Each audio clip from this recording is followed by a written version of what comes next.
బతుకుదెరువు కోసం గల్ఫ్ దేశాలకు వలస వెళ్లి ఏదైనా కారణాలతో మరణిస్తే గల్ఫ్ కార్మికుల కుటుంబాలకు అండగా నిలుస్తుంది కాంగ్రెస్ ప్రభుత్వం.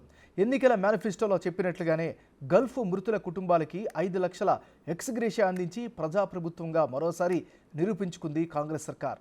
మాట ఇస్తే చాలు, మాట మీద నిలబడతామని రాష్ట్రంలోనే తొలిసారిగా రాజన్న సిరిసిల్ల జిల్లాలో 2 కుటుంబాలకి చెక్కులు అందించి తమ పెద్ద మనసు చాటుకుంది రేవంత్ సర్కార్.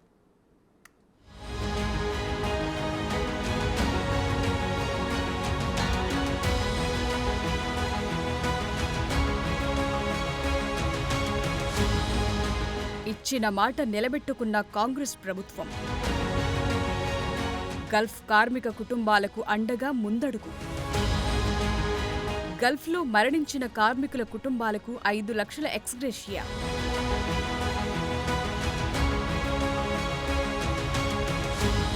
త్వరలో గల్ఫ్ సంఘాలతో సీఎం రేవంత్ రెడ్డి సమావేశం. నెలాఖరున గల్ఫ్ దేశాలలో పర్యటించనున్న మంత్రులు, ఎమ్మెల్యేలు.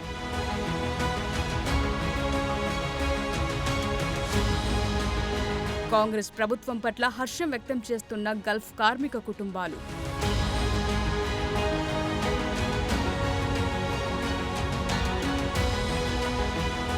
ఉపాధి కోసం వలసబాట పట్టిన గల్ఫ్ కుటుంబాలను ఆదుకుంటామని ఎన్నికల వేళ మాట ఇచ్చింది కాంగ్రెస్ ప్రభుత్వం.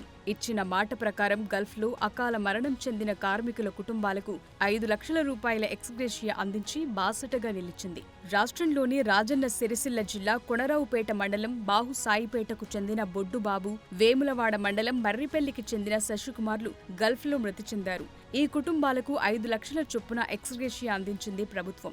కొలువు తీరిన 3 నెలల్లోనే అతి ముఖ్యమైన వాగ్దానాన్ని అమలు చేయడంతో ప్రభుత్వం పట్ల హర్షం వ్యక్తం చేస్తున్నాయి గల్ఫ్ కార్మిక కుటుంబాలు. తెలంగాణ రాష్ట్రం వచ్చి 10 ఏళ్లైనా బీఆర్ఎస్ సర్కార్ గల్ఫ్ కుటుంబాలను ఆదుకుంటామని చెప్పటమే కానీ ఆచరణకి నోచుకోలేదు. గల్ఫ్ కార్మికులని ఆదుకునేందుకు ఎన్ఆర్ఐ పాలసీ తెస్తామని చెప్పి 10 ఏళ్ల సమయాన్ని వృధా చేసింది. కేరళ ప్రభుత్వం తరహాలో 100 కోట్ల ప్రత్యేక ప్యాకేజ్తో అండగా నిలుస్తామని హామీ ఇచ్చిన బీఆర్ఎస్ సర్కార్ ఆ ఊసే ఎత్తలేదు. గల్ఫ్ వెళ్లే కార్మికులకి ఉచిత నైపుణ్య శిక్షణ ఇస్తామని చెప్పి ఏ ఒక్క హామీని ఈ 10 ఏళ్లలో నిలబెట్టుకోలేకపోయింది BRS.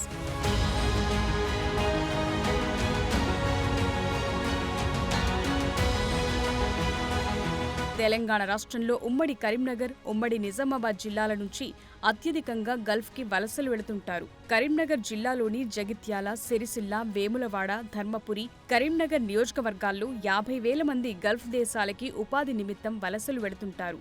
Dubai, Muscat, Saudi Arabia, Kuwait, Sharjah, Bahrain, Doha, Qatar లాంటి దేశాల్లో పనిచేసే వారిలో ఇక్కడి ప్రాంత ప్రజలే ఎక్కువగా ఉంటారు. అయితే వీరిలో ఎవరైనా ప్రమాదవశాత్తు లేదా మరే ఇతర కారణాలతో మరణిస్తే వారి కుటుంబ సభ్యుల బాధ్యతలు వర్ణనాతీతంగా ఉంటాయి.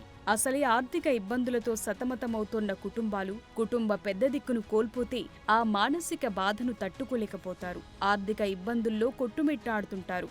కానీ గత ప్రభుత్వాలు కార్మిక కుటుంబ సభ్యులని చుట్టపు చూపుగా పలకరించడం తప్ప పట్టించుకోలేదు. ఇప్పుడు ఆ మానసిక క్షోభల నుంచి బయటపడే క్షణాలొచ్చాయి. గత ప్రభుత్వాలు పట్టించుకోకపోయినా కాంగ్రెస్ ప్రభుత్వం గల్ఫ్ కార్మిక కుటుంబాలను ఆదుకుంటోంది. గల్ఫ్లో చనిపోయిన కార్మికుల కుటుంబాలకు 5 లక్షల రూపాయలు ఇస్తామని ఎన్నికల మేనిఫెస్టోలో కాంగ్రెస్ ప్రకటించినట్లుగానే ఇప్పుడు ఆచరణలోకి తీసుకొచ్చింది. తెలంగాణ రాష్ట్రంలోనే తొలిసారిగా వేములవాడ నియోజకవర్గంలోని 2 బాధిత కుటుంబాలకు ముఖ్యమంత్రి సహాయ నిధి నుంచి 5 లక్షల చొప్పున సాయం అందించి ఆదుకుంది. వేములవాడ ఎమ్మెల్యే ప్రభుత్వ విప్ ఆది శ్రీనివాస్ బాధిత కుటుంబాలకు అండగా నిలిచి ఎక్స్గ్రేషియా ఇప్పించటమే కాకుండా వారి ఇంటికి వెళ్లి చెక్కులను అందించి భరోసానిచ్చారు. ప్రవాస యోగ పథకాన్ని ప్రవేశపెడతామని, సమగ్ర ఎన్ఆర్ఐ పాలసీ తెచ్చేందుకు ప్రయత్నిస్తున్నామని, పార్లమెంటు ఎన్నికల తరువాత విధి విధానాలతో పాలసీ రూపొందించి గల్ఫ్ బాధిత కుటుంబాలను ఆదుకుంటామని చెబుతున్నారు ఆది శ్రీనివాస్.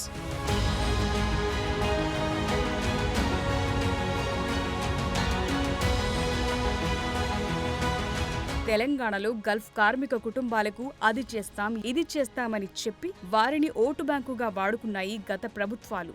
కానీ కాంగ్రెస్ ప్రభుత్వం ఎన్నికల సందర్భంగా ఇచ్చిన హామీలన్నీ ఒక్కొక్కటిగా నెరవేర్చుతోంది. ఇప్పుడు గల్ఫ్ కుటుంబాలను ఆదుకుని ముఖ్యమంత్రి రేవంత్ రెడ్డి పెద్దన్న బాధ్యత తీసుకున్నారు. ఈ మేరకు త్వరలోనే గల్ఫ్ సంఘాలతో హైదరాబాద్లో సీఎం రేవంత్ రెడ్డి సమావేశం కానున్నారు. నెలాఖరున గల్ఫ్ దేశాలలో మంత్రులు, ఎమ్మెల్యేలు పర్యటించనున్నారు. గల్ఫ్ మృతుల కుటుంబాలకు 5 లక్షల చొప్పున ఎక్స్‌గ్రేషియా ఇచ్చినందుకు సీఎంకు కృతజ్ఞతలు తెలిపారు గల్ఫ్ జేఏసీ బృందం.